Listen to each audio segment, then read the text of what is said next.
And in theory, we are live now. Hello, everyone. We are here to discuss the January observations. I have Jesse with me and also Mike. And I think Red might be joining us if he can get away, and maybe Dandy. And so we are going to be discussing the plans for the January. This is our first planning meeting for the January 4th, 5th, and 6th observations. I think we're actually only going to be doing observations 4th and 5th because on the 6th, we're actually just going to take the day and enjoy New Orleans. So if you pray, pray that we have good weather on those days. If you don't, send us good wishes. And Jesse and Mike, what are y'all? What are your thoughts? You want to say anything? Get started here. Yeah, I just want to say hello, everybody. And, think about it, we're a month away. So maybe tonight and another couple of sessions, we'll probably have some good plans made. I know what I want to do. Maybe tonight we'll talk about what each of us want to accomplish. That'd be good. Yeah, I agree. I mean, the one thing that I learned from the last time you came out here is that we should try and focus on a small set of observations at high quality because we don't have a lot of time in 2 days, right? Yeah, yeah. So I can tell you well, before I jump in here, Mike, you want to say anything? Oh no, just looking forward to getting together with everybody and making some good observations. And I don't pray, but I hope darn well we got some good weather. Yes, just send us your hopes then. Hopes that way. All right. So I just wanted to say this real quick, Jesse. The one thing that absolutely must happen, regardless of anything else, regardless of weather, regardless of a nuclear bomb strike, you're going to drive across that causeway, and you're gonna map that thing out. Oh yeah, that's got to happen a couple times. It's number one observation. Yeah, and I'm gonna let y'all do that because I've driven across that bridge way too many thousands of times. So yeah, I've already been practicing, and today was a good test. I did 10th of second logging, and I've got I actually can show the results if you want to see it. Sure. So I gotta share my screen. Let's see here. It's just a dry run basically. There's my share screen. So is that sharing? Or do I have to hit present to everyone? Oh yeah, you can see my screen. There it is. Yeah. Yeah.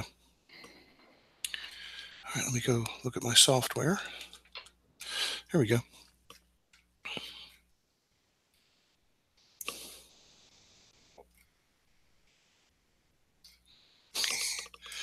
People are thinking, what the heck is that? You're reading my mind. Yeah, I know.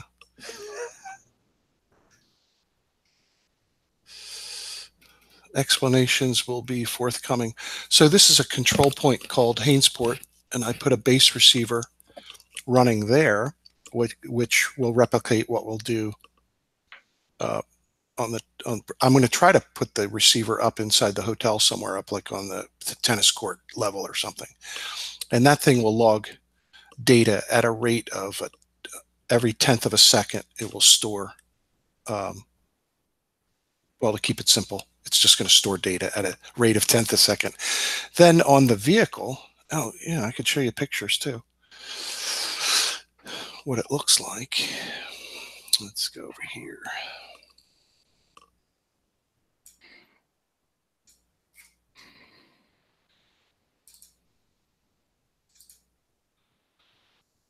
So this is a point called Hainesport. That's a deep rod driven to refusal.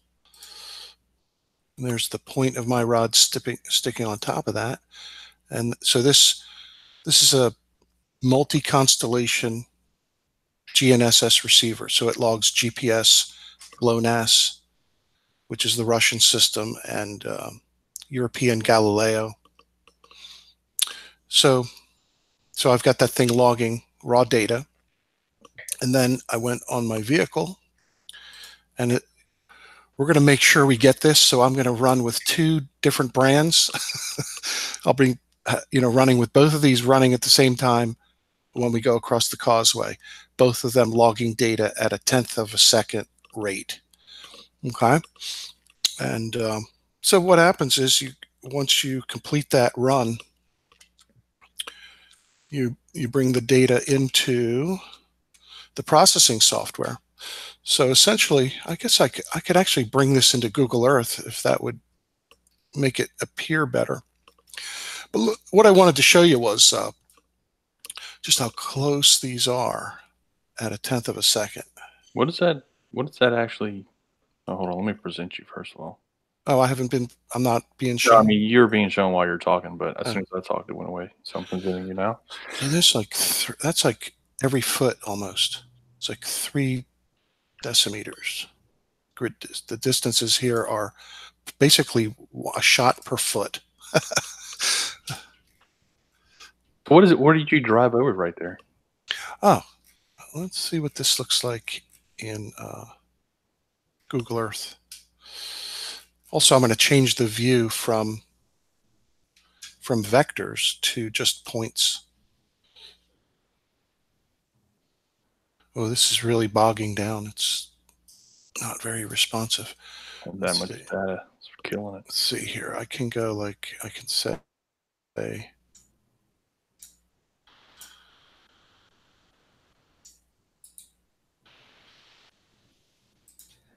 I'm going to step out for just a second. I'll be right back. All right, okay. Mike. Let's see. We're looking at, no, that's the trace. Points. Yeah, let's look at points.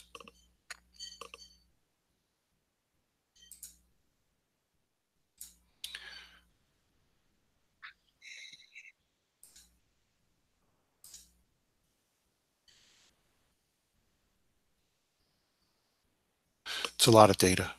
But I basically took a ride for about an hour at lunchtime and just wanted to test this logging rate to see how big the files would get, things like that. So this may not be a good demo tonight because of just how much data there is, Right. but it'll take time. But basically, you're getting a shot around anywhere between every foot to say 5 or 10 feet, depending upon how fast you're driving. I basically was going about 40 most of the way, but then I got on this highway and was doing I tried to keep it at 50, but I want to go across the causeway about like 30 miles an hour if possible. Let's see if I can throw this into Google Earth. Google Earth will die on that data. It might. Let's see. The thing is, I don't need to send both sets of data over there. I just made a mistake by selecting all of it. But while that's doing that, we can talk about the idea would be we set the base receiver up somewhere safe and secure, start that logging, get those 2 receivers mounted on my rental car, and get it all going and start going across the causeway, across the northbound lane, and get turned around on the other side and come back down on the southbound. And that'll take whatever time it takes to do that, and that would be done. But I'd like to repeat that, do that 2 times, maybe on Saturday, let's say, get all that data downloaded and stored, and do it again on Sunday, just for redundancy, And the only other thing I think I need to be doing is getting a location on the window from where you're going to be taking your photographs. Right. Get that triangulated so we really have the latitude, longitude, and height of that very spot, to within, like, say, a couple of feet, let's say, of accuracy. You're probably going to want to get both windows, your window and mine, because we'll probably take observations from both rooms. Yeah, why not? Yep. Yep. Get those located. And that, even if it's raining, um, I might have to bring the parasol down there and just shade or shelter the instrument and get that done. It's just, even if it's raining, it's going to be a mess. But of course, if it's raining for the GPS, that's not going to affect that. That's going to be fine. Just getting out there and making observations in the rain is, if it's a torrential downpour, that's not going to work. But if it's just drizzling or something, I can still triangulate those windows. I definitely don't want to leave without having that for you, because that to me is going to be a big deal for, what Walter will do and others with the modeling, to actually know this is right where these photos were taken from, Right. All right. So obviously, I would like to take observations from the hotel rooms. That's my primary observation concern, and I'm going to be more focused on quality, Right. to try and get a whole lot of stills that I could stack for like ultimate sharpness and clarity. And I also want to do a live stream. So it's kind of two different observations. I mean, two different, I guess, checkpoint, or not checkpoints, but to do items. One would be like, I guess, professional quality, stackable raw images, and that's another thing. I like to get raw images from the hotel rooms, and then I'd like to do a live stream from the hotel rooms with the P900. So you'll be live streaming directly out of your equipment. Somebody maybe on another channel could be, or P1000 actually, maybe live streaming that being done. So you could flip it. I wonder if we could do that. Do simultaneous casting on two different channels, showing the view through your equipment and also a view of you actually doing what you're doing in real time. I could probably do that with my iPhone. Yeah, I mean, we could definitely do multiple, like simulcast easily. We could do that. Just trying to think. There's a way to add multiple cameras to the same live stream, but I'm not sure how to do it. And that, with that being done, like, I mean, what more? I'd say we just simulcast on multiple channels, and then we could always pull that down and re-edit it into one video if we wanted to. We had wanted to do that from Little Tinsus Bayou, but it was not an easy thing to get done, especially with all the work that we had. Exactly. It's almost like you have to have a videographer there, doing the recording of the whole event. It'd be cool if someone could join us and, be the person who's, be the designated recorder. The designated videographer. Yes. I would be willing to bet that Dandy would be willing to do that. He would want to get his own observations as well, but I think he would help us out with videography, especially for live streams and stuff. And everybody knows who I am now, so I can have my face all over the place now. So, you heard about that, right, Jesse? What happened? That I got doxxed this week. Oh, I didn't know. Yeah. Who did that? Nobody knows. And YouTube won't take it down for some reason. I don't know why. Oh, someone actually made a video saying here's where you live and stuff like that, or? Yeah, well, pretty much provided all information required to find out where I live, and then threatened to eliminate me at the end of the video. No kidding. Like an actual death threat kind of thing? You could maybe take it that way. Yeah. Okay. I'll show you the video later. All right. But send me a link to that later. I'd like to look at that. All right. While we're looking at this, I'd like to just show something here. It's an interesting thing that happens. You know how GPS works off of cell towers? for some reason, every time I go under an underpass, there's this huge gap. I don't know why. Like, I could be on the phone and there's no problem with the phone, but geez, my GPS just drops out. The Russian GLONASS disappears too. They must be coordinated in some way. Yeah, they must know where you are, and then they just turn off the signal. Look at there. Look at there. There's the last shot there. You go under the underpass and no satellites. You look at the data and by golly, there's no satellites. I'm saying satellites. Whoops. I'm giving it away. Well, satellites are nothing but things like chandeliers hanging off the dome. Something like that, yeah. So, they have pictures of them. Chandeliers. Nice. Yeah, they got suction cup holders up there.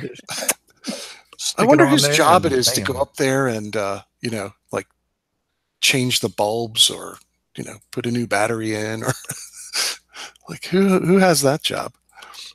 There's got to be maintenance on that stuff.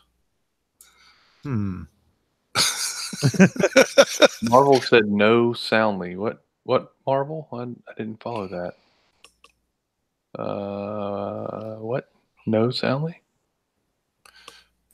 Oh, Kaiser wants to jump in here. Kaiser's going to be with us out there too. Oh, cool. Let me. Well, I keep calling. We're going to have a room full. Yeah, I keep calling this. My wife is shopping and tell her don't come back for like 2 hours because you don't want to know. Like there's going to be 15 people through here. 2 hours. You're going to need more time than that. That's true. Yeah. There's going to be we're going to have to draw straws for window time. Probably. All right, let's see. I'm calling this our first annual Earth Curvature Tourism conference or meetup, and it's free. I mean, all you have to do is pay your way to get there. Yeah.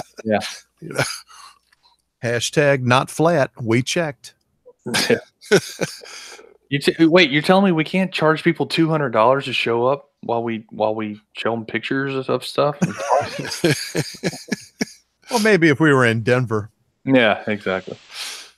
So what I've been doing now is putting the word out to anywhere I can. I've communicated with Walter Bislin also about coming up with an easy way of displaying this information in 3D. I've tried SketchUp. It has a hard time handling WGS84 Earth-centered, Earth-fixed coordinates because they're in millions of meters, and SketchUp is pretty much, limited to, a house project or, short, small areas. I can't do it in AutoCAD, and AutoCAD's cumbersome to do it anyway, unless someone knows how to do it real well. Chris Degenhart has been doing it for me a little bit, and I watch him doing it, and it's pretty much a struggle to just move things and orbit around.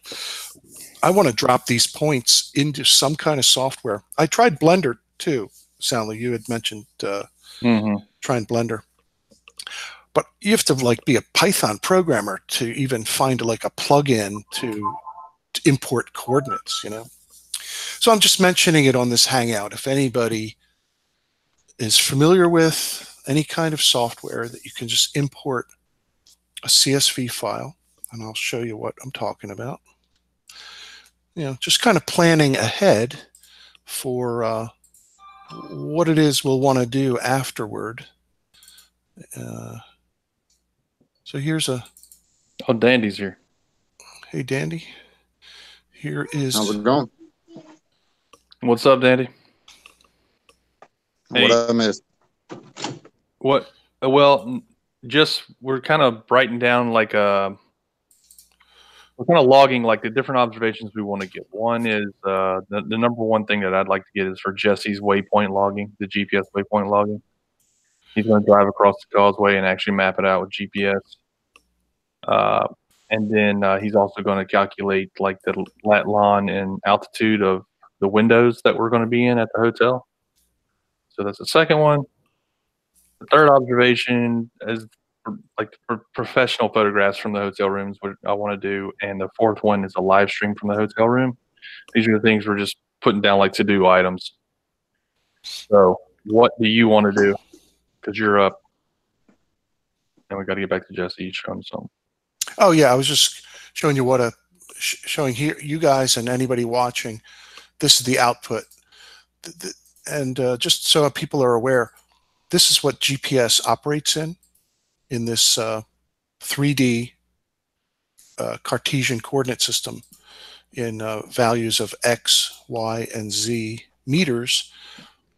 That is the direct output from GPS. Probably a lot of folks don't know that. They're very used to looking at their displays on their phone or other device in latitude, longitude. Well, the latitude and longitude is converted from these values. This is the actual raw output, okay, or the raw result. So what I want to do is get somebody to import this into a software that we can really orbit around, look at it, do some measuring, create perpendicular lines, and from the tangent, because this is going to definitely reveal the curvature of the bridge. The actual shape of the bridge will be the result. What I'll end up doing is calculating the mileage along. I'll fill this column in. It'll be the milepost along the way. And I'll have another column of the elevation of the roadway. That's it. That's a CSV file, just a comma separated value file.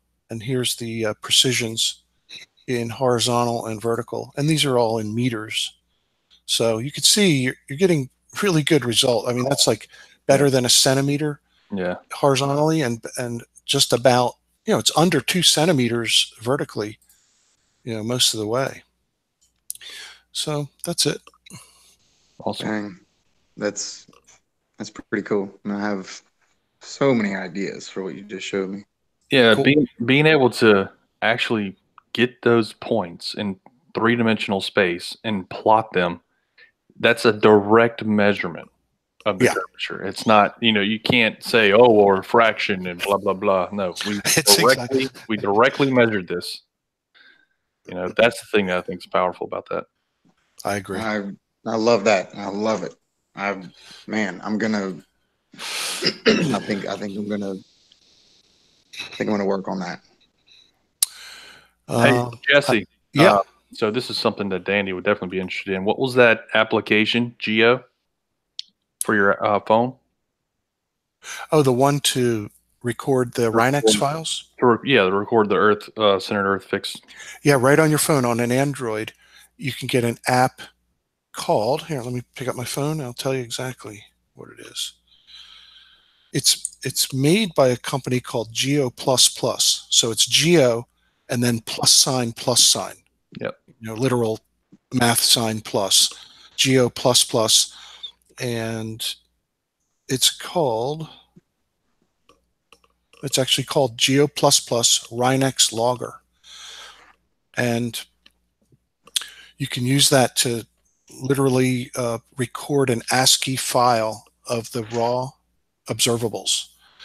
And I've been telling people for the last few years that I've been involved in trying to help people back to reality from the flat Earth is that you can do this yourself. You can log your own file and notice that the ranges that are being measured from the antenna transmitter, if it's supposedly a cell tower, okay, well, the distance from that transmitter to your phone is like 20,000 kilometers. It's 12,000 miles. Yeah. But of course, that's a strategically located cell tower. So the thing is, I've always said, like, if you're going to say that it's from cell towers, also show us how they're doing that. I mean, you can log this data yourself. Now, if you want to throw your hands up in the air and go, well, it's too complicated, but they are doing it. That's all I know. I mean, that's a faith-based logic, is saying there are no satellites, therefore it must be the fact that they are doing it some other way. So you're beginning with you've already made the conclusion, and now you're trying to fit the evidence. But the true evidence is what you can measure. And the fact is, I mean, it's used in construction, it's used on machinery, it's used on agricultural equipment. Yeah, it works. On and on and on. Yeah. Well, Chris Van Matrie says it works too. So I'm happy to hear Kaiser that. has joined us. Kaiser, would you like to have a word in here? Oh no, dude! I'm absolutely just amazed by Jesse's presentation. I was contemplating on how Flurfus like TNS would respond to that. Yeah, so I mean, most flat earthers will agree that GPS actually does work. How it works, they'll disagree with, but they will agree that it does work. If they do agree that it does work, then they have to accept that the 3D coordinates that he tracks that actually show a curving causeway are in fact accurate. So that's what I'm going to show. I'm going to show you that next, actually, using the data I collected last year, but at a much more sparse rate. So this is like, the fact that we're doing this again is really kind of because, well, we did it the first time, and it was gold just laying in my folders here, not being used.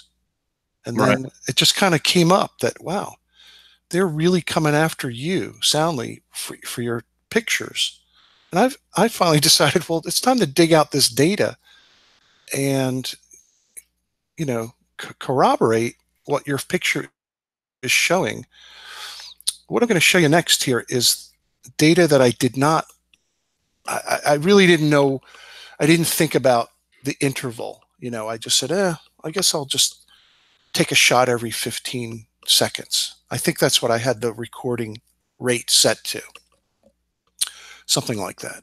And it ended up with a shot about every 1,400 feet, which is still, decent. The next time we're going to have it's going to be like every 10 feet, I think. But what I did is, because I'm not good in AutoCAD, and I don't have any software to kind of orbit around the way you can like in SketchUp. I have brought this into SketchUp, and I can spin it around and stuff, but it's kludgy. It's not very smooth. So what I did for this purpose, just to do this demonstration, was I just did a coordinate transformation to create a view looking side view on, for the clown frown. This is the clown frown found. We found the clown frown. So everybody wants to see the curvature like this, right? Can you see my mouse? Yeah. Okay. Everyone wants to see this. Well, it's like this. It looks like this. It's only, this line is a curved line, and it's only, this is the tangent. I'm sorry. That's the tangent. Yeah. That's the tangent. And from end to end, it's something like, there's 96 feet. So basically, to explain what's happened here, if you could take a total station or an auto level and set it up in the middle of the causeway and look both ways, look south, like right now, this is the south side. This is you'd be 96 feet above the concrete. This is the concrete road. And you could see it's elevation 19. It's elevation 18.9. Yeah, this is decimals of feet. 18.9. That's the elevation. Hopefully this is coming across decently. You can see this. Yeah, we can see it perfectly fine, Jess. And if I can't find someone to model it or to find some kind of software that I can operate myself easily, then I'll just do this again, and we'll create this side view. Do you think Sly would be able to do that? I've asked him, and he uses the what the heck's the name of that program? Sly would be able to do it, yeah. Well, I've asked him, and he doesn't have an importer to import coordinates. Now, he said there might be a plugin for it. Here's the middle point. I just picked one that was near the middle and used it as a simulation of putting a total station or auto level here. And of course, you could see the tangent line is it's like coincident with it. So Oh, and this line here, see that line? That's the cord. You get what I'm saying? That's that line right there. This line right here is connecting the two endpoints. And this up here is the road surface. Okay? So now as I go this way, I'm going to the north now. You're going to start to see the tangent lines separate away from the road surface. And you'll start, yeah, like right about now. Here we go. That's my tangent line right there. This is a point on the road surface at elevation 19.2. And that's the cord connecting the two endpoints at the north and the south. So you get all the way to the north side. You know. And there you go. Yeah. So what you're seeing is this thing is a curve, and it remains at a constant elevation, which happens to be what? Parallel to the water. What's that mean? The water's curved. What? Yeah. Mind blown. Yeah. So let's see what we got here. Boom. Boom. 86 feet. So that right there, we're going to do again, except this Much time, more this time around, densified. it's going to be higher resolution, and Yeah. we're hoping to even be able to clearly make out the humps.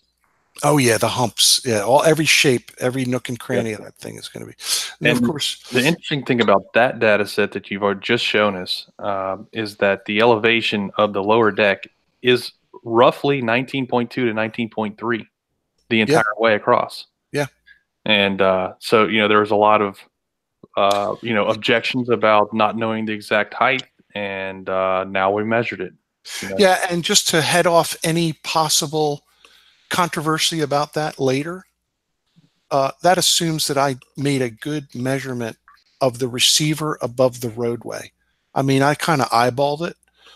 This time, when I put those two receivers on the car, I'm going to survey their position, with my instrument. Mm-hmm. So that, I mean, like I'll know it to the nearest eighth inch how high that antenna is above the roadway. So maybe, look, I just want to make sure people don't screen capture this and go, oh, now it's been 19.3. I mean, I don't know, but we're going to be close to this. But whatever it is going to be the same all the way across within a few inches. Right. That's the point. So Jesse, Nathan Grant just brought something up which we had been talking about already, so I'm going to go ahead and mention it. Okay. He says, ask Jesse to calculate the radius of the Earth from that curve. If I recall correctly, didn't you already do that? Who, me? Yeah. I have not. I've not done it? Mm-mm. So we could from that arc, we could calculate the radius of the Earth. I think so. And what'll be really cool is, like you've been mentioning, that southbound side, it looks to be like a great circle route. Mm-hmm. And I think we'll be able to really determine that for sure, based on having, you think about it, this is a concrete structure and it has a shape, and we now have a way of measuring that shape very, very well. Right. And there's like you said, no refraction involved, nothing. It's exactly. And so we should be able to take that arc once we have the actual arc mapped out. We should be able to take that arc. I agree. Actually determine the radius of the Earth from that arc. Yeah. Yep, that's going to be cool. And another thing that's going to be good about doing it in the wintertime is the bridge spans will be more level, especially on the southbound side. With heat, the concrete expands and it tends to hump up. And the spans on the southbound side are a lot shorter than each span on the northbound side. Believe me, I've been across it enough. It will beat the hell out of you on the southbound side, and go across it at 2 o'clock in the morning. It's smooth. 10 o'clock in the morning, 2 o'clock in the afternoon, it will beat the hell out of you. Yeah. That's So in the summertime. You're talking about the newer bridge with the longer sections is smoother. Yes, very much so. Oh yeah, yeah. because you're not going to have as much expansion. Well, the humps will be longer, so it'll smooth it out a lot. Whereas on the southbound side, the spans are really short, and it's little humps, little humps, little humps. Well, they factored that in because it was so bumpy back in the 50s, and the reason is because they didn't pre-stress those sections. They pre-stressed the ones on the new bridge. Jesse, do you know who Cara Dean is? No. Say the name again. Cara or Cara Dean? It's Cara Diane. Diane, I'm sorry. Yeah, she actually came back. She was in Sly's side chat a couple of days ago. She's really good with 3D animation. She did the first models for the transmission line.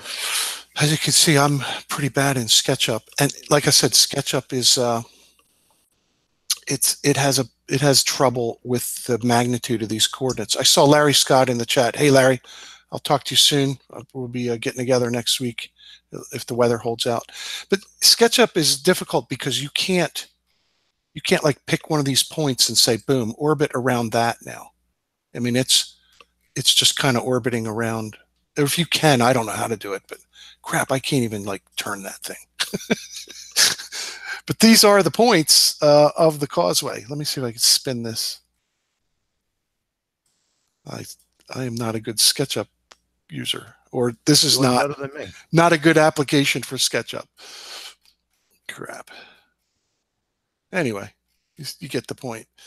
So here's where I put in the descriptor, the mileposts, and that's what we'll do again, and have the mileposts and the elevation.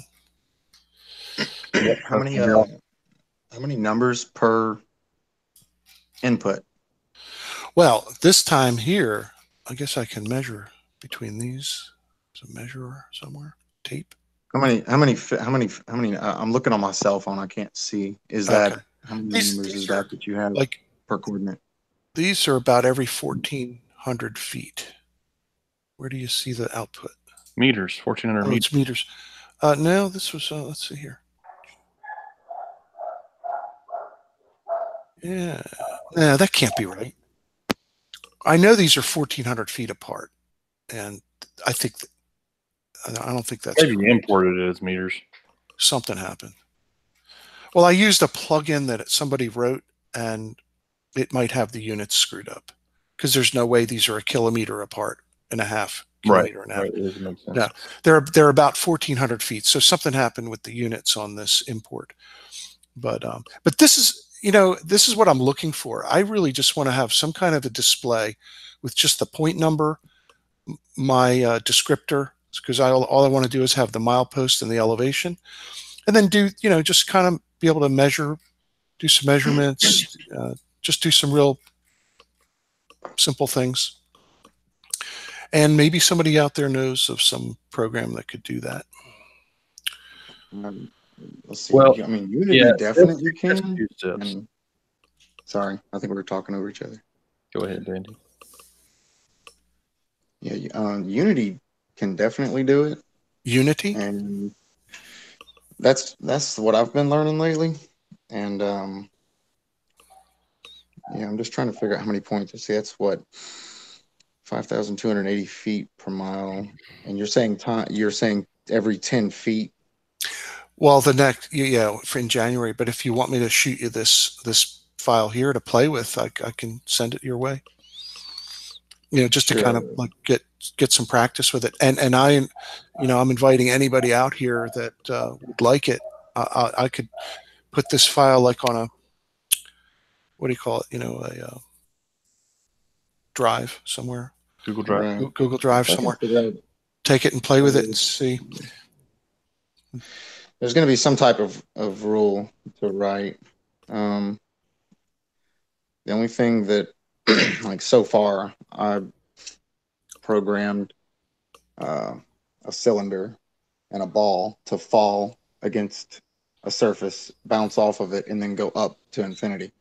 I was like really impressed with that, but it's, you have to write transform dot x minus this and go up and down and all this other stuff, and it's really So like you were doing animation, right? You were like animating that? That's what it was. I Mhm. was animating. I was trying to get animations, but I wanted things to just stick to a surface. And there's several ways to do it, but when you're talking about curved surface, even when you're talking about something with the radius of the Earth, it's something that's extremely large to make a cylinder the size of a pylon stick to that surface. Okay. It doesn't exactly want to do that because it's not a perfectly flat plane. So you have to write a rule for this mesh collider thing to just stick at this point, even though you don't see any difference.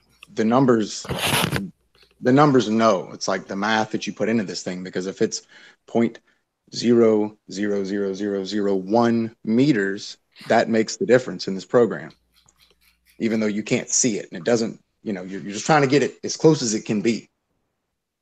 So I'm not doing a very good job of explaining that, but the point is, it's an extremely difficult program to learn. The learning curve of this thing is intense, and I've never programmed anything in my life. But I right now I have, I'm doing the Chaffalaya Basin Bridge.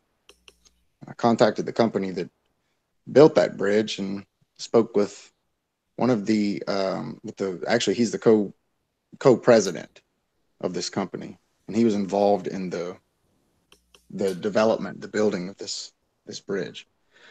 And I was trying to get some old blueprints and just anything and everything that he had, so I could figure that out. But these are two completely different companies that built the Atchafalaya Basin Bridge and the causeway over Lake Pontchartrain. I thought that was so strange because this company is from New Orleans, and they built the other bridge that you can see in one of Soundly's. I can't remember the name of it. There must be some old film. Somebody had to have recorded.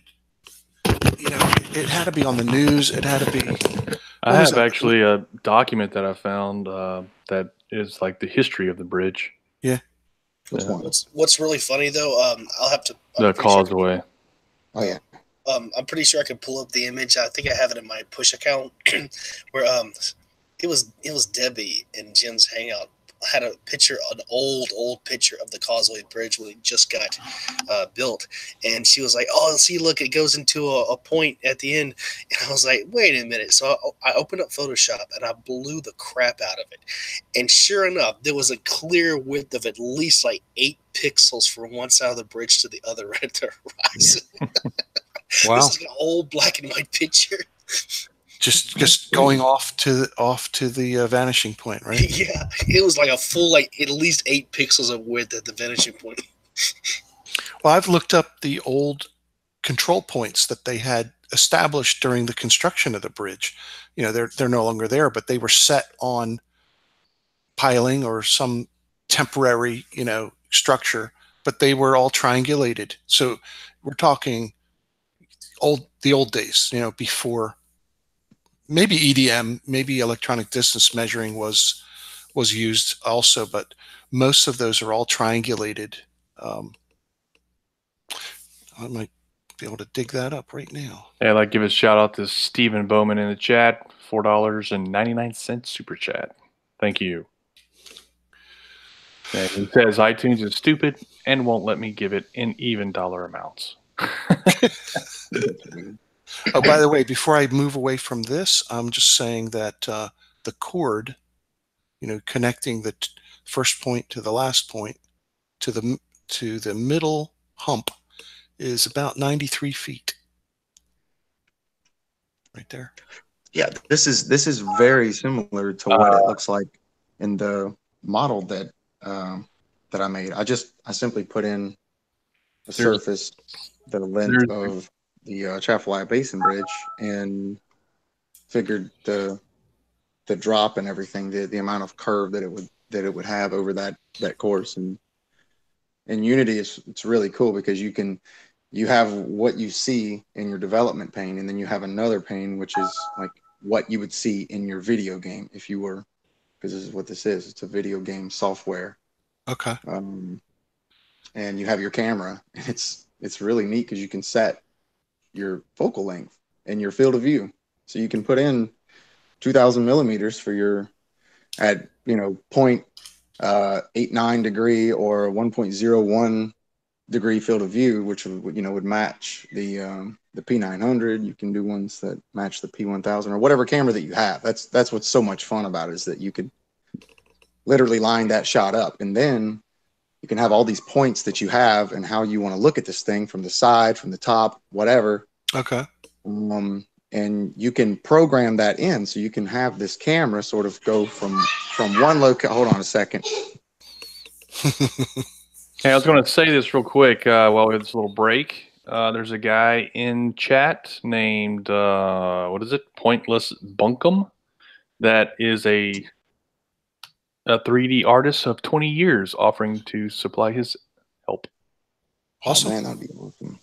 Oh, to do some modeling Yeah. for. Oh, great. It's okay. I have been a 3D modeling artist for 20 years using 3D Max. Happy to help. Is this something that would be needed? Yeah. And yes, it is. It's absolutely something that will Absolutely. be needed. So, Well, that's what Sly uses too. The 3D Studio Max, and you need some type of a plugin or the ability to write a plugin to take in exactly what I want, which is the point number, XYZ description. That's it, and then display the point number and the description. And then let's go to town, look at creating different views, doing some measuring, like what I showed there, a tangent line, as though you had set up an instrument, and then you could literally measure it. Larry said in the chat, we've got everything we need to calculate the radius right now. yeah, I think you do with the arc you already have. Yeah, right. It's true. So you just need 3 points, and that's true. That is really cool software, that program that you have. I'm definitely interested in that. And yeah, whoever else wants to do 3D models and like help out, man, this is gonna be awesome. absolutely. If we can get more people working on this thing, especially, I don't know anything about this 3D Max, but I was gonna go to SketchUp to start making models that I could import, because Unity's not very good at creating models.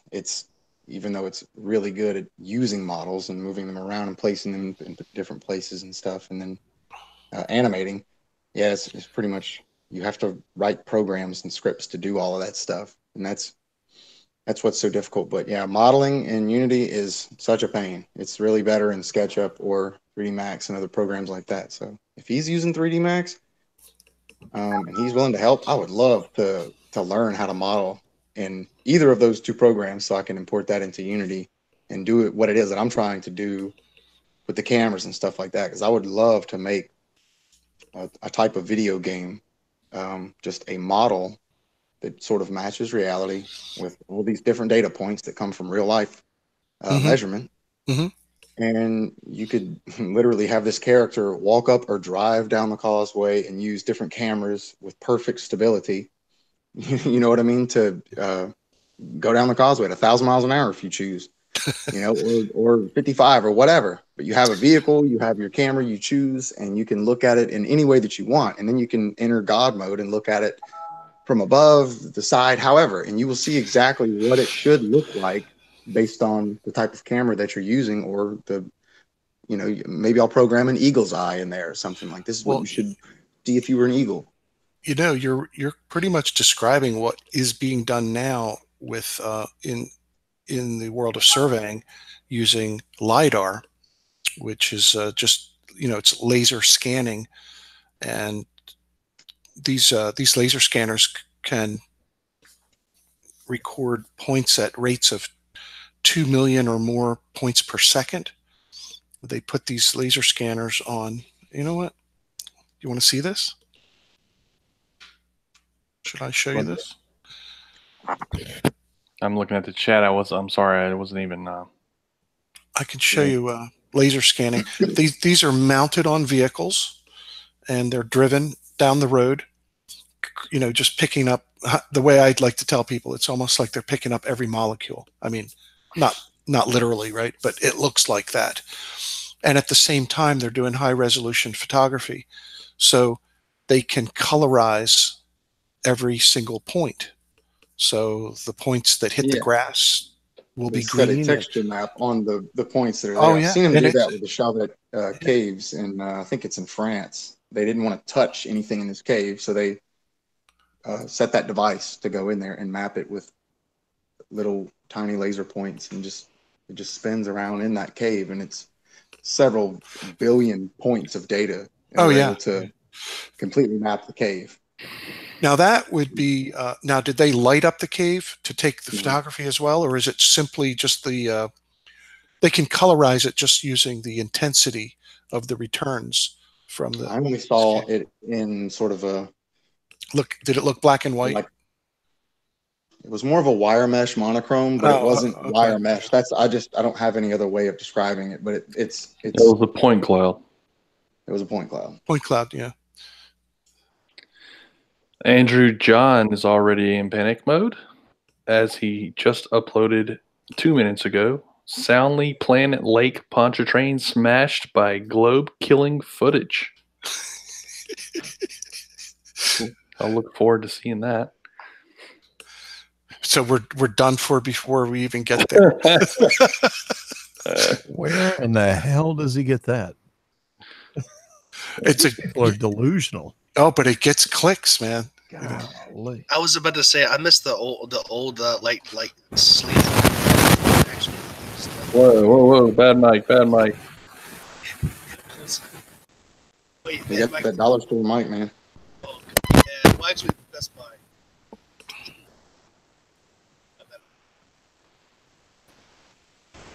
You're like, sounds like you're in a wind tunnel. Only worse. Man. All right, Kaiser, come back whenever you got it worked out. Yeah, okay. So I think the only other thing that I wanted to mention, if you guys have ideas, let us know for sure. The only other thing I wanted to mention was me and Dandy had talked about the Little Tenses Bayou doing this experiment with balloons. Oh. Basically getting a bunch of those birthday balloons that have like the what is it? They're almost like a metal looking balloon. The shiny ones. What are they? Mylar? Or Mylar. Yes, Mylar. You get a bunch of Mylar balloons and into just like a big bundle, and then like raise them up and down until they come into camera shot, just to get an idea about when you start to see things on the opposite shore. At what height? Because the observation that I made from 15th floor has a cell tower in the shot where you can actually see the cell tower on the opposite shore, but the bottom of the cell tower meets the horizon. And I'm just curious, as to just how far up that is.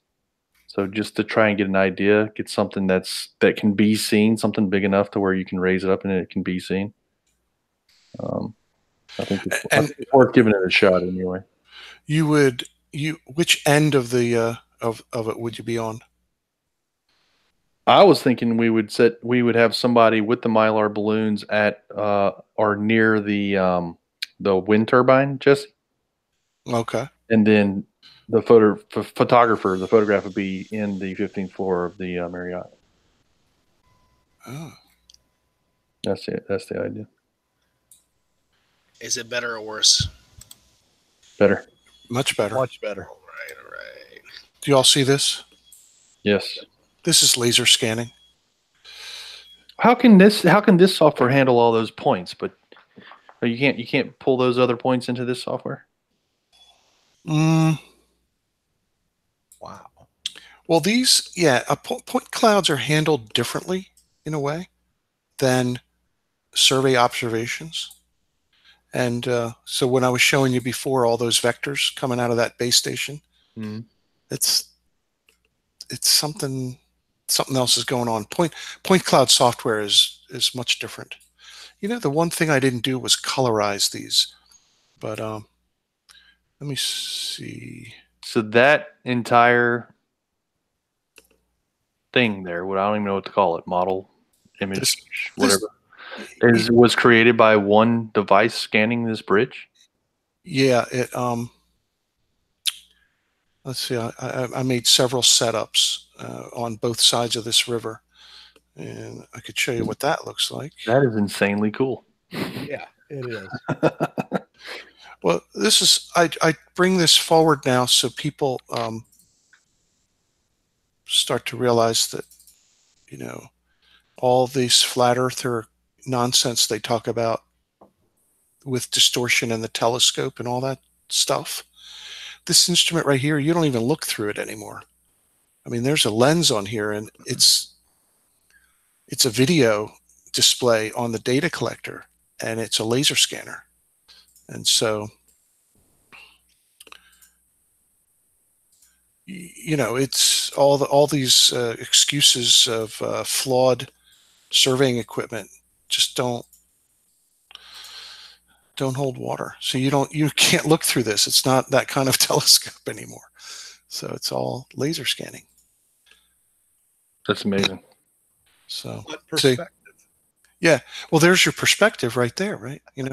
These bridge members are, these members are the same size.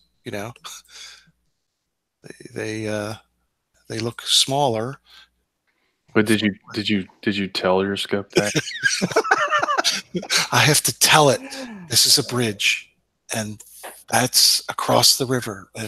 For anybody that misses that reference, that's what Jaron was trying to convince people, that you have to tell your telescope about perspective. Well, it isn't so much that he thought you had to tell it, but he made the statement, it doesn't know what it's looking at. And then I came back with, well, no, I tell it. I just tell it. And by the end of the day, you have a hoarse voice. You've been talking so much. I might have a video in here too. The crap Jaron comes up with. Jeez. Yeah, but I figured him out, man. He's a pro at that. He likes doing that. People think he's dumb. Don't think he believes it? Oh, no, man. He knows he's talking to a fan base that like I tell people, he could read from a VCR manual on how to set the clock, to date myself here, but yes, but and they'll just love it, Yeah, they're wowed by fancy words. Dude, the thing that Jaron just absolutely had me knee slapping, just like gasping for air, laughing, was the video he made where he was, I can't remember exactly what the purpose of it was, but he had a guy on Earth like Hercules swinging a rope and lassoing Venus and pulling Venus like to Earth or some kind of crap like that. And I'm thinking to myself, dude, he's actually giving the impression that like the rope is going to all act as one body. He's not like thinking about the propagation of causality, where when you pull, I used to move trailers, mobile homes. All right. And sometimes you had to get rope, like metal mesh ropes, and latch them onto, trailers and pull them. And when you were pulling these ropes off of these spools, when you pulled on them, you could clearly tell that the rope tension was like propagating through the line, where it's like the tension had to run through the line. And when you have any kind of rope or anything like that, like going through a line, it's not going to go past the speed of light, where you're pulling one side. You literally cannot have that tension go across from one side. It actually has to travel at a certain speed. It's not going to all tense up all at the same time. Travels at the speed of sound. It does. It does. But like in any kind of case like that, any kind of tension, nothing is never gonna. It's not never gonna travel past causality, the speed of causality. No, that's just a laser scanner operating. So his new test is going to be pulling on some rope or string. Is that what he's doing? It was so hilarious. It was a mind experiment. Yeah, I could not. It was so funny. I don't know what he was trying to get at. It was just freaking hilarious. So since we're on this topic, I don't know how we got down this rabbit hole, but since we're on this topic of Jaron, did anybody check out Behind the Curve? It's a new documentary on iTunes. It was released November 15th, I think. Yeah, I You're talking about bought that's interesting part. it's interesting. Yes, That's it's interesting. I So- haven't watched it. I fell asleep trying to watch it the other night. It's actually very telling. They have Patricia Steer, Bob, and Jaron all making statements that are basically self-incriminating. I mean, I have a it's question. pretty crazy. How old is Mark Sargent? God, older than me. He's No got to idea. be at least 50. He's got to be 50. Because he looks like he's still trying to be a teenager. Yeah, you got that too? Yeah, that is sad. I mean, he's playing the part well, too. Dude, that hat. That freaking hat. What, you know what I'm talking about, right? When he's like on the radio mic thing. Oh my dude, what is it like trying to be like someone on Blade Runner or something like? Jess, what is this that you're showing? Well, now, you know that same bridge I was shown before? So What you're looking at how now, is it? you're looking at the view from the instrument. It even got the clouds. Yeah, this is the point cloud, isn't it? Yeah, well, what you're seeing is it takes photography, and it also records the laser scanning. You can see you can see the dots. You know, Wow. see all those dots. So you could Control literally is that? you could literally model these members. You can. I mean, that's what we do now. I don't personally get involved in that side of it, but you know where this is used a lot now is in Hollywood. It's for probably over a decade now or more. They use laser scanning on the sets to, you know, for different reasons, but I guess to match the green screen stuff. I don't know how they use it, but they do. They do a lot of laser scanning of their props and everything. We use it to actually model and create the CAD files of stuff that we used to have to actually physically go and measure every single thing. Now you can do it remotely. You know, from Okay, can you put that thing in a car and drive with it? Oh yeah, let me show you something. Oh, wow. He's like Fire Marshal Bill. Let me tell you something. Yeah, let me show you. So let's real quick before we get off on this tangent. We've talked about doing live streams from various locations. Does anybody have an alternative to 4G that we could use? Because some of these locations aren't going to have good cell service. Are we only going to stream from the hotel, or are we going to try and stream from other places, or what are we going to do? That's a good question. Could maybe I even know what we can do. could I live have an idea. from the vehicle as we go across the causeway. Dan, you didn't talk about the observations you want to do, but I know you've been working on them out. Yeah, I have. I'm really, really trying to get that thing just right. It's good, but it could be better. I'm working on that. I've had to learn more about springs and shocks and all that stuff. I'm just trying to understand like weight loading and there's 100 things to understand about it. But it's the rig it's completed. It just I need to get that weight distribution correct, and I need to move on to the next part. But it should be ready in time. I need to test it a good many times. I'm trying to add servos to it right now. So I have some servos that I took off of we can get it close. We can get it close and then stabilize in post too. Yeah, that's what I was testing. I've already did that test without any stabilization whatsoever. This is before I even thought about, building this rig. So if we're going to drive across the causeway with that rig, we're going to need a cameraman and a driver, right? Definitely a driver. Cameraman will hopefully. I'll have this remote controlled. How are you going to drive and aim it at New Orleans at the same time? A driver and then somebody that can do this, operate the remote control. Yeah, okay. I would definitely think that there need to be two people. Yeah, two people. Well, from the sound of it, we're not going to have a shortage of people. Nope. See this thing here? These are two laser scanners mounted at 45 degrees to each other. And it's a whirling mirror. And it's almost like a saw blade. You know, if this thing was sitting here and that thing started up, and if that was the kind of laser that could cut stuff, you would cut two swaths right there. You know, but of course it's not that kind of a laser. It's just going to measure a distance. You're getting a return. It comes out and you get a return. Up on here is an IMU, inertial, monitoring unit, and also some GNSS antennas. And that thing starts driving, and these are the kinds of things you end up collecting. Entire roadways with everything in its path on both sides of the road. That's sonar. I mean, that's like equivalent to sonar. That is amazing. That's like better than sonar. Well, it's actual. I mean, these are accurate to like hundredths of feet.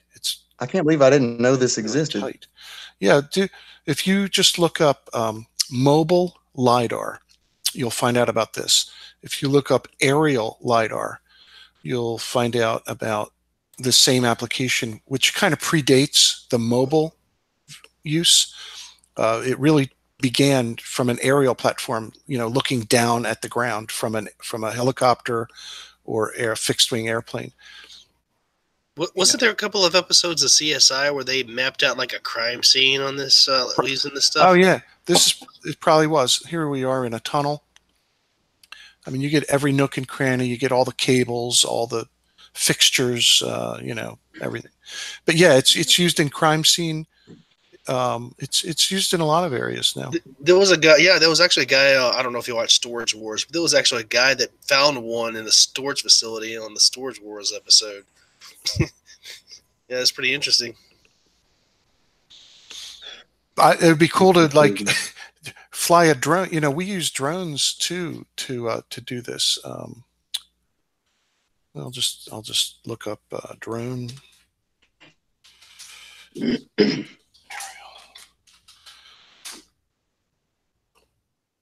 things carry laser scanners now. Man, I would love to have one of those heavy lift drones. And, this is the type of thing you're getting from aerial views. Wow. So when you do an aerial view that way, and then you do the mobile LiDAR through here, you get one complete data set of everything up, down, and all around. Oh, that's how they. Oh, this must be what they use for the like when they fly over big piles of concrete or sand or gravel, and they tell the people how much they have in their stock. Oh yeah. You can do That's insane. yeah, volume. Yeah, we do that too. Volume determination, volumetric surveys. That's amazing. The cool thing about LiDAR from an aerial use is that it will penetrate all the way to the ground. Even though you fly over forests, you're going to get the tops of the trees, but you're still going to get returns all the way from the ground. Wasn't it in Guatemala? Yeah, they found the ruins. I can't spell Guatemala. Yeah, You just said it. GUAD. It's just right there. Oh no, it went Guadalupe. Yeah.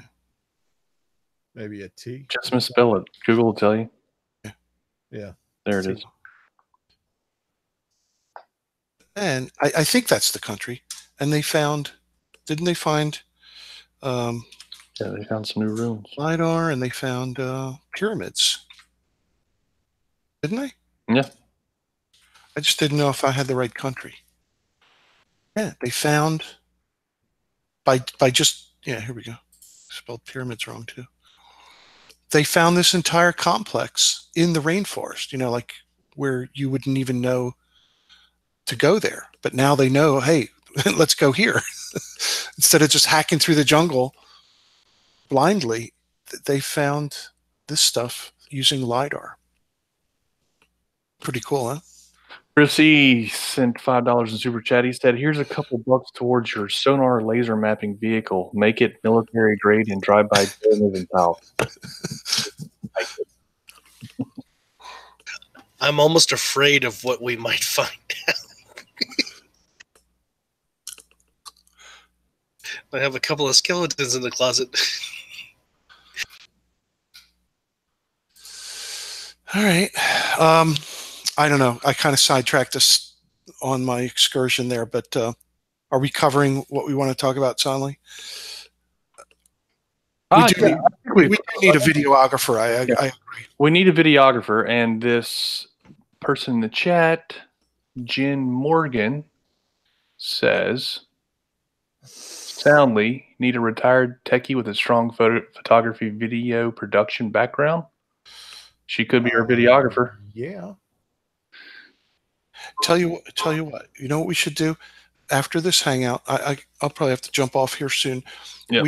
We should think about literally coming up with an observation schedule. You know, like kind of plan out the day. Like by 10 a.m. we're doing this, then we move to this, then this happens. Literally chart out the time, kind of rain or shine, basically.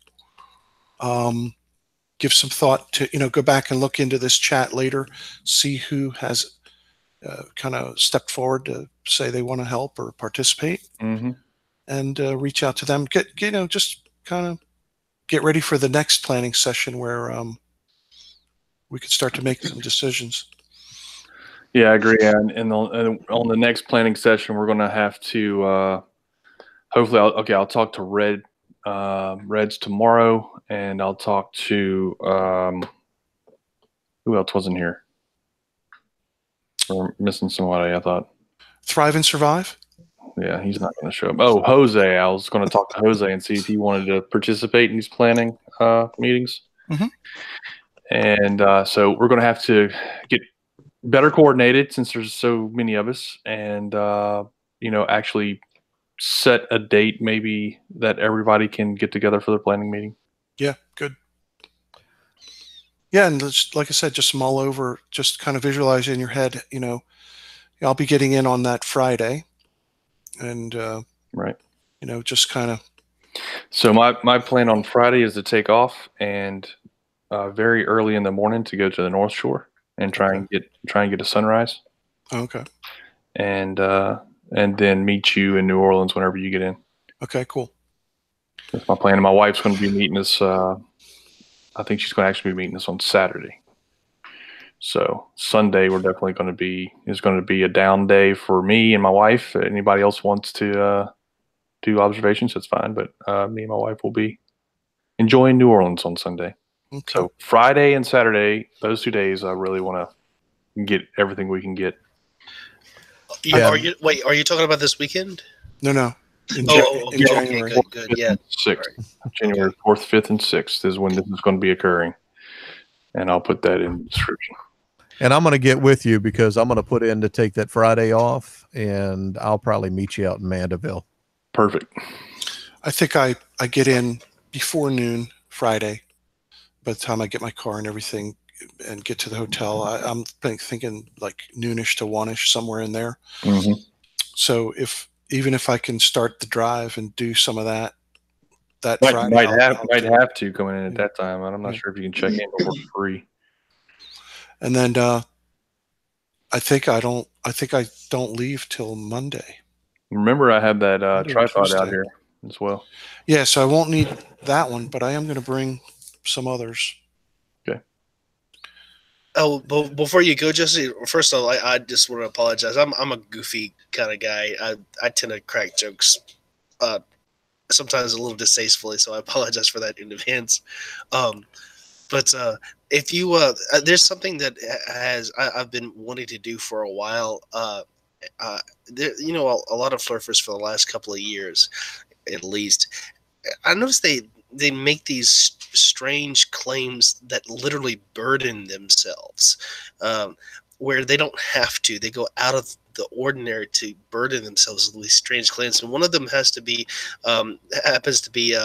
transparent, a transparent moon. And there's a very simple observation that will completely destroy this. And anybody in Louisiana can make this observation on the 12th of this month. It's a stellar lunar occultation, and it's going to happen during a crescent moon phase at 7:03 p.m. Central Time on the 12th, with a star it's not bright, but it's not dim. It's visible to the naked eye, and it can easily be recorded, imaged, videoed with a telescope. And but yeah, I'm actually going to be taking that. I'm going to be doing that on the 12th. And if you're free on the if you have free time on the or anybody that's listening to this has free time on the 12th at 7 p.m. and it's got even just a camera, it doesn't even require any kind of major magnification. Just record the moon at 7 p.m. You'll see an occultation happen. If you're anywhere in the eastern United States, all the way up to North Carolina, you'll be able to see this. So what you're talking about is the moon moving across a star. Yes, and you'll see the star disappear behind the moon. Correct. But particularly, it's going to be actually it's going to be a crescent moon in which most of it will be the dark side of the moon with lots of Earth shine. So it'll be very easy to make this observation where you clearly see it. Yeah. I'm sorry. That's cool. Nice. I like that. What's the star magnification? Or magnitude? The apparent magnitude is 2.85. So it's not bright, but it's not dim either. You want to be in a fairly low suburban light pollution area. But if you were using a camera, like any kind of, you can use a crappy. I'm going to actually be using a cell phone mounted onto an 8-inch telescope. So, and that'll be enough. It doesn't take much of opticate at all to make this observation. That's cool. It's coming up. So that's December the 12th, right? Yeah, this December the 12th at 7:03 p.m. If you want to go in Stellarium, the name of the star is Deneb Algeti in the Copernicus. No, I'm sorry, not Copernicus. The Capricornus constellation. Wow.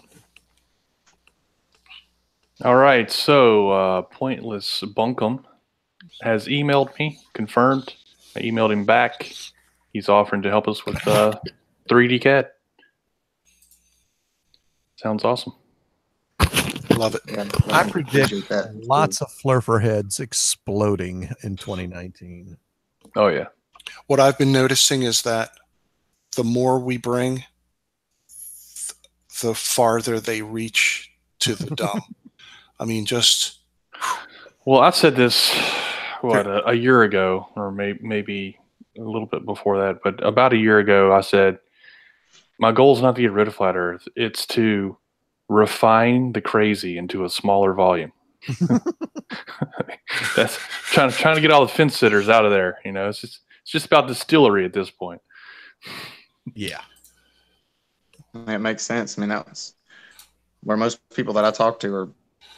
There's actually a couple guys at my work who they're on the fence 100%. They're more on the fence of.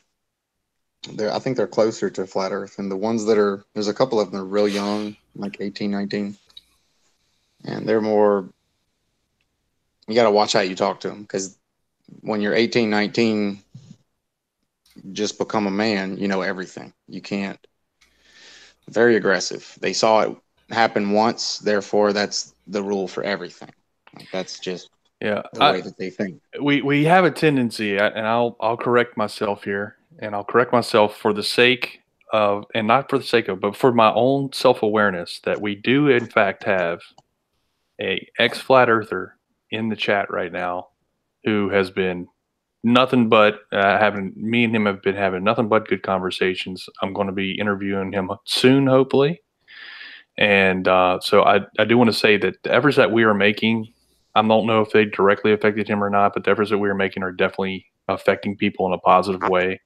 And we do, we mock and we laugh sometimes, but there are flat earthers out there that are affected positively by what we're doing. And that motivates me. I'm glad to hear that. I'm actually glad to hear that. Jose is a potential convertee. We'll see. Hopefully he comes around. But actually in the chat, we have Sean G, and he Yeah, that's who I thought you were talking about. yeah, he's come around, and I'm happy. I'm happy for him. I really am. There's another guy I spoke to recently that was on your channel, actually, or one of your videos, and I told him, that I'd been working on that stuff in Unity, and I could show him about what it looked like, as he was teasing the P900 infrared footage, and he just basically like I was, although I never doubted that the Earth was a globe. I didn't understand the geometry. I didn't understand why you really couldn't see it from the side, that clown frown type of thing, but you could see it. I didn't understand that we were looking at 24 miles in one direction, but only 900 feet in the other direction. It just didn't make sense to me. And I've been operating cameras and video cameras for a really long time, and still had never really considered what that looked like and why I wouldn't see that. I still have trouble with it sometimes, but it's like really specific stuff now. It's not these general things, but there's so many people that still don't quite understand that. So I don't mock them, because I didn't understand it. I still don't really understand the corpuscular rays. I look at certain photos and videos, and I understand the concept of it, but if it's not straight up and down vertical right in the center of me when I'm looking straight ahead, I don't understand why I should see it like at an angle, curved. It seems like, from my perspective, straight ahead, say coordinates 0, 0, looking in that direction, it should be vertical, and then anything to the left or right should slowly sort of fan out. No, and that's not quite what I see. yeah, I still don't exactly understand the horizon's how that flat. works. Just cut the top off in orange. Yeah, it's just the horizons there. Oh, you know who made a really good video of that? A guy named Tommy. Do you know who I'm talking about? Tommy? I don't know if I've ever heard anybody. Well, let me show you that. Let me ask you this, Dandy, coming from this perspective that you're talking about. Let's see. When you had that firsthand experience for the first time, and you actually saw with your own eyes, like the curvature, like what was your thought at that moment? I really had no. I've been in like Apollo has been my thing since I was 9 years old. Me and my dad, we watched something on television about it, and he was really into it too. And he told me some of the things that he knew about it. And ever since then, I've gotten books, and I have I'm kind of embarrassed the amount of stuff that I have from Apollo. So whenever I found out people didn't believe that, I was like, why don't they believe it? And then the stuff that I heard, which is flags waving, there's no stars in this, and I understood enough about it that I was like, no, well, this is the reason that you see those things wave around, because I've got DVDs of all the footage uninterrupted, and the only time I've ever seen those flags move around is if somebody's near to touching it. So, and then there's hours and hours and hours of uninterrupted footage of the astronauts around these things, and they don't move at all. Like, I went back and looked at all that stuff, and I scrubbed through it, and I'm like, no, they're crazy. They only show these one little bits, and people that don't know anything about it. So I started to ask my friends, my best friends, what they knew about it. And the only thing they knew was that Neil Armstrong was the first guy to land on the moon, and they knew that it had happened somewhere in like the 50s or 60s, which isn't even quite accurate. But those are the type of answers that I got. So they really didn't know anything about it to begin with. So I showed them a quick, like 5-minute fired off, top 10 reasons why that we didn't land on the moon. And I let them watch that. And I said, after it, I asked them the same question. I was like, so you think we actually went? Like, I asked as if I wasn't quite sure, just to see what their responses were. And they're like, man, yeah, I mean, like, really makes me think. But that had already got the ball rolling. They had no idea this is the first time they're seeing anything like this. And it really made them like curious. But then I explained to them why these things were the way they were. And then they understood. And it was like, okay, yeah, no, I get it. But they weren't previous. They started with nothing. And the first thing that they were exposed to was this alternate view. So they don't have an original view so say NASA lied and all this other stuff. They just didn't have any view of it at all, except that, so say this happened at some point and they never questioned it. So that part of it is I understand where a lot of these people are coming from, because with the flat Earth stuff, I had not a clue. So I'm getting to answer your question, Sally. This is a really roundabout way to do it, but no pun intended. When I first heard about it and I saw your footage, I'm like, how's that possible? How is it possible that he's seeing that? Not that I doubted your footage, not because I thought that you were lying, but I doubted that's what you were seeing.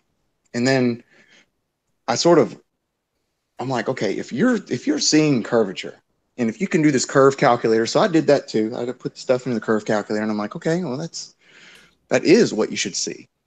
Like, that's how much obstruction you should see. I just can't believe you can see the curve like that. I didn't understand exactly what you were doing, looking down the pool cue type thing, that type of observation, and how that translated with the amount of zoom. Because here's what happens. I'll tell y'all. When y'all get out here, you're going to see how long that damn bridge is.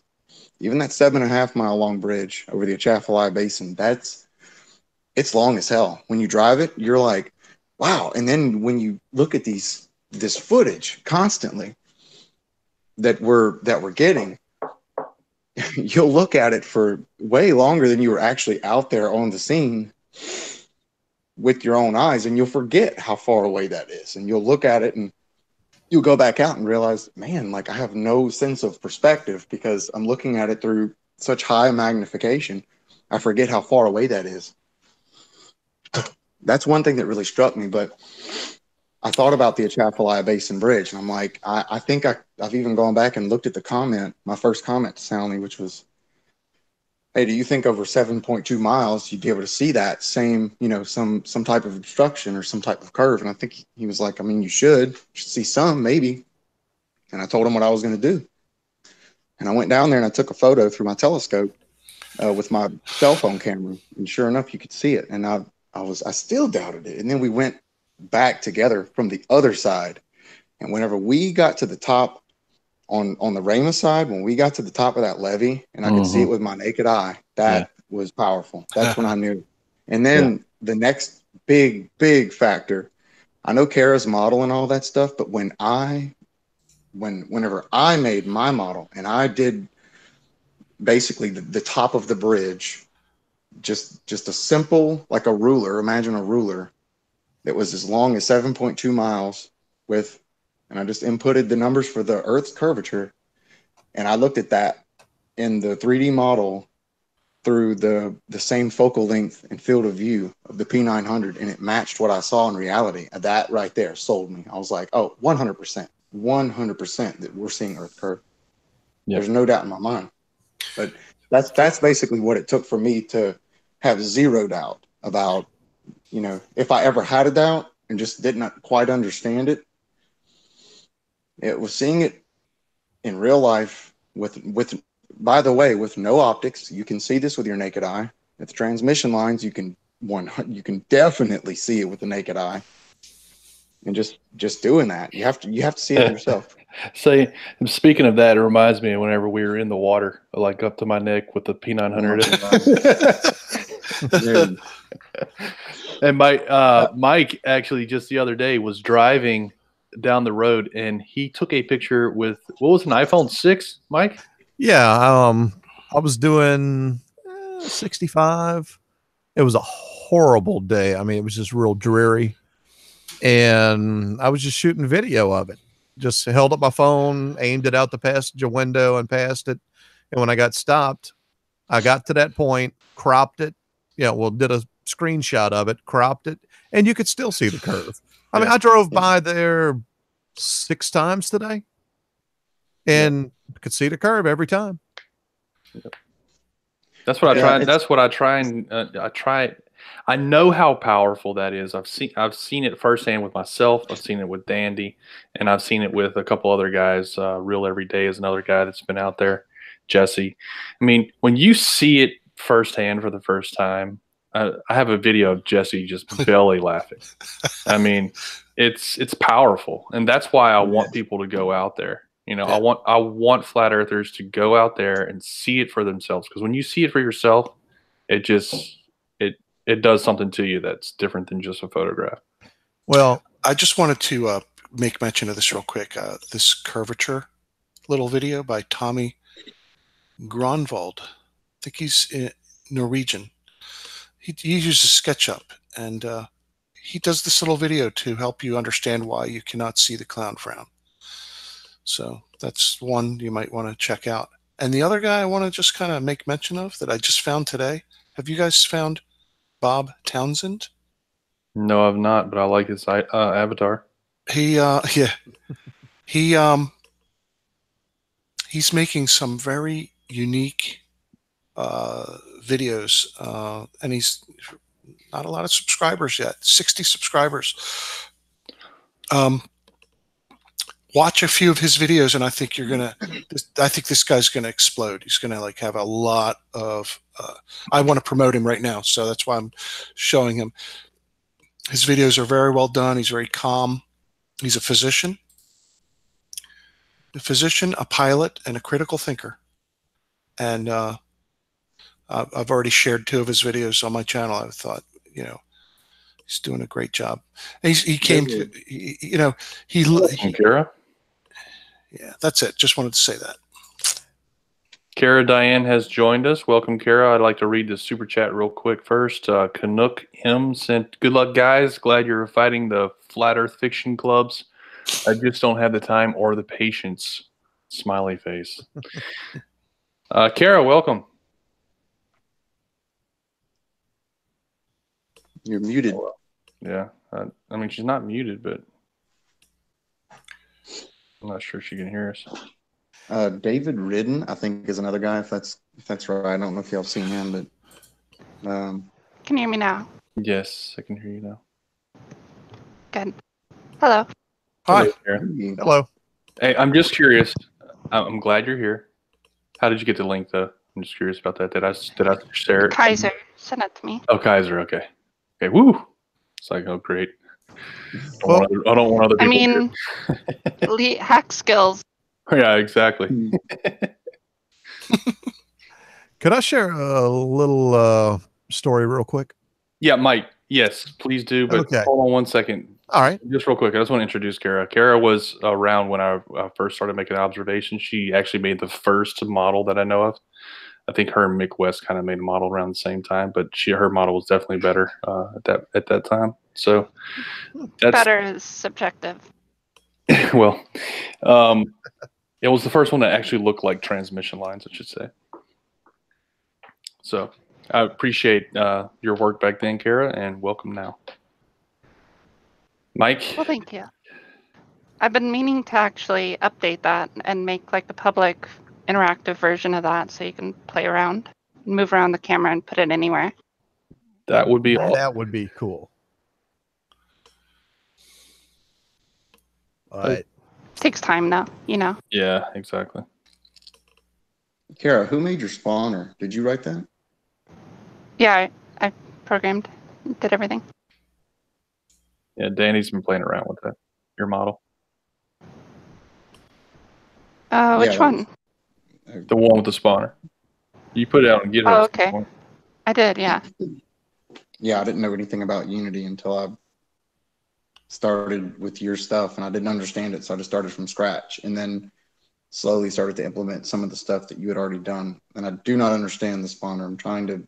I created a model, and I'm trying to. Oh, yeah, I kind of got tricky with it just because I could. I can't change anything in yours. It doesn't allow for any changes. It's like if I do anything differently, if I try to change your cube with my prefab, it doesn't work. So I need to figure out. I would need to learn more about gladly programming. walk you through how that stuff works. Yeah, Like I would in a private love- session at some point. That would be awesome. Very, very helpful. Yeah, sure. Love to. My Google Foo is just about food out.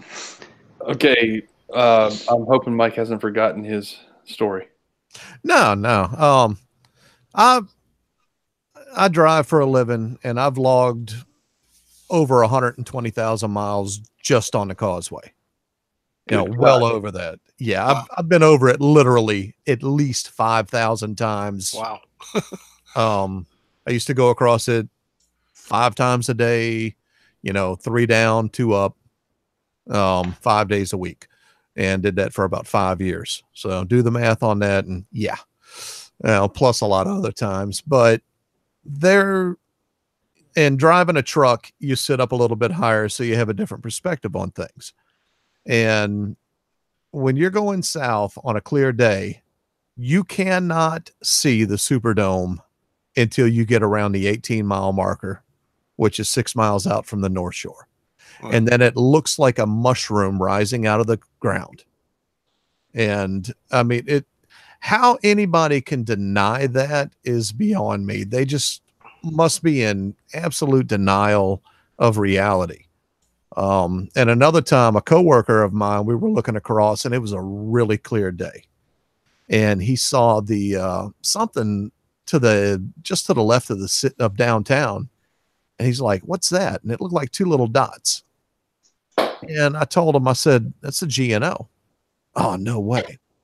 I said, "Yeah, man, it's the top of the main span." Mm-hmm. And sure as yeah, I told him, I said, "Keep looking at it every couple of miles and check it out, and you will see more and more of the bridge." And that bridge is not sitting on the ground. That thing is pretty well up there. Oh, it has 300-foot clearance. Yeah. So, and then that's just at the bottom of it. That's cruise boats going under that thing. Yeah. And so, and believe me, I've been across that thing several freaking thousand times. So I just, that's what really got me interested in all this stuff. Not to mention, like I was telling you earlier when we were talking about a friend of a friend that was a flat earth idiot. Mm-hmm. And I started checking into more things, and that's when I started watching some videos on YouTube, and it got me interested in the subject. And I'll admit something real quick, and then I'm gonna get on out of here. I have never watched one of Jaronism's videos. All I've ever seen is debunks, because I'm not going to waste my time watching that boy's garbage. But, well, it is 10 o'clock here, and I've got to get up at 4. So I'm going to go ahead and roll on out of here. Let me tell you this real quick, Mike. Yeah, go ahead. So that observation that you saw where you're driving across the bridge and you see the Superdome rising up and the city rising up, that's exactly the observation that that Andy wants to capture. Yeah. So he wants to record that the entire way over, and obviously with as stable as possible, so that we can turn it into like a.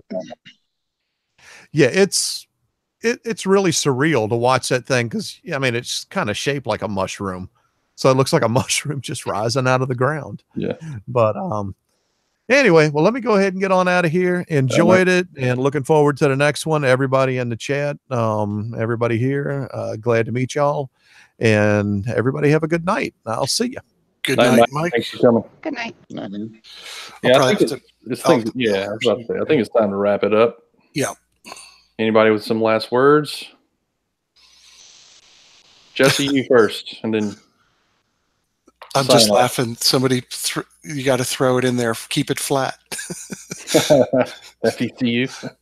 Oh man, no, this has been good, and we'll, I guess, do it again in a couple of weeks. But it's gonna, it's gonna come up quickly. I think. Yeah, I'm thinking. The month will disappear. I'm thinking we should think about next week, maybe next Wednesday or Thursday, whatever works for Red, and do one more kind of chit chat, maybe a shorter one. I'd like to get Reds and Jose in here. I mean, I have ideas about, and I took notes tonight. I have ideas about what type of observations I want to do. And I'm actually thinking now that your plane's coming in at 10 o'clock, I might be at Frenier Landing, videoing your plane landing. There you go. I'll be waving. All right, everybody. This was good. If you use your P900, you could see him in the window. Yeah. That would be impressive. I was thinking about something. Their argument of. Good night, Jesse. Hey, good night, Sally. I'll talk to you guys soon. All right. Good night, Jess. Good night. I was thinking about doing something like where you're looking at something like if the sun is going to set over the water, have it set over maybe a poster board or something like that, or just basically anything, and see how it would look if it were going down behind something that you could actually physically see, and then compare that to the size and shape and what it appears to do when it goes down over the horizon at the water, because they're saying that it vanishes, and it's not. It's going over. It's going, behind the So, horizon. yeah. That's one of the things with flat Earth that I've always found amusing, that they think that if you're near a surface, as something goes away, it's going to get covered by that surface somehow. They seem to forget that the ground is also shrinking. Like everything is going into a point in the distance, and the ground is never going to get in front of the object. It just seems so absurd to me that none of them can. They must. It's cognitive dissonance, I guess. You just can't. You just can't win. Yeah. The same with those railroad tracks. I was noticing. Yeah. So, what's his face? I made a funny video with him a year ago. What's his name? He changed his name. He said he was leaving and then he didn't. Sleeping Warrior. Anthony Riley. Yeah. Anthony Riley. He has a video on his channel of some railroad tracks, and it's I don't know, it's a minute or two, maybe 3 or 4 minutes of footage, maybe even less. I wonder why they don't go multiple days, different conditions, and just this one place, this one time. I like how we're saying when we're going out, we're doing it, and we're posting what we get. That's the key, is to just post. Yeah, just post whatever you get. That's what I was doing at Little Texas Bayou. It's just, this is what it is. I think the same thing would go for like the railroad tracks. There's a really cool spot over here. It's extremely dangerous to do. But I might have some help with that, like from the law. They might be able to let me ride along. I know a few of the my wife used to work for the police department over here, and her stepdad actually just retired from there. So I'm thinking maybe we can get one of these guys, talk them into letting me ride along with them and catch this observation at the top of this bridge in one of their cruisers or something. I'm really going to try to do that because this is a really sweet spot. And I went up there one night, and man, you're like 1 inch from traffic. It's even more dangerous than, it's not even enough shoulder to park on. I had to walk, and it was extremely dangerous. I don't think I'm going to do that again, but I really want to get this particular observation because it's like 11 or 14 miles. I can't remember how far it is. And the difference in the elevation is plus or minus 5 feet. It's virtually flat for a Exactly. very, very long straight line. So I really want to get that spot. And there's a few more that I want to do around here. There's like one that's 4 miles. It's the same thing as Little Texas Bayou, but it's like 4.8 miles. And I think it would be a really good spot for us to do some stuff with a laser, maybe. I was going to bring up Jaron for some reason because I just watched one of his videos for the first time the other day. Him and Arn Ra, watched that. I'm sorry. A bit of it. I thought he made a few like decent points at the end of the video that I watched. Most of it was pretty crap, but at the very end of the video, he made a few good points. It was one that he had done with the International Space Station. Not familiar. You're talking about Jaron? Yeah, Jaronism. He did a International Space Station on a blue screen or something? No, he did a transit video. Like he went out and did a transit, and then he like matched it up. He like got the actual what the International Space Station what he says is allegedly photos of, you know, what it looks like, and you know, made it really small and sort of positioned it in the same orientation as his observation of one of his stills from it passing in front of the moon, and it matched, you know, pretty well. That's why I think, I'm not really sure, although I haven't really I don't know much about the guy, and I've only seen like, They make ISS shaped balloons. That explains it. Yeah, I don't know what he thinks. He doesn't think that it's that it has people in it. I think he said but he's not sure what it is. And but at the That's the anyway, that's such a crazy level to be able to literally see the ISS through a camera, but still not believe. Like, Well, holy shit. yeah. Well, I mean, it takes high school trigonometry to determine its height too, which is what Red's Rhetoric and Astronomy Live did. Well, just transiting the moon. Like, if you you could do a parallax experiment so easily with that. Like, Yeah. just have another person 100 feet away. That's what they and did. Yeah. Time it.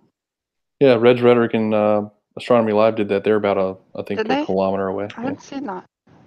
And they both photographed it, or they both filmed it. They had parallel transits, and they calculated the height to the ISS from that.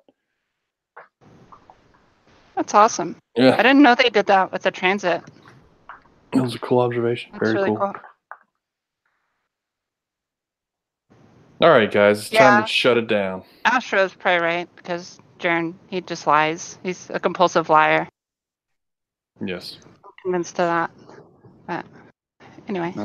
I haven't seen enough of his material to have an opinion. I just watched the one video because it involved like Apollo and stuff like that, and that's the only reason I watched it.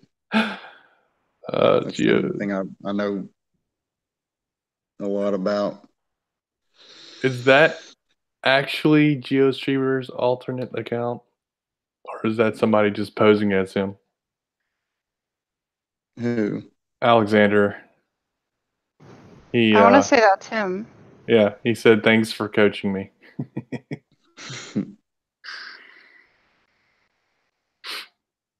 All right, guys, let's shut it down. It's getting late. I need to get some sleep. And I'll see you guys. I'll see you guys later. Yep. Toodaloo. Thanks for coming by. Later. Bye.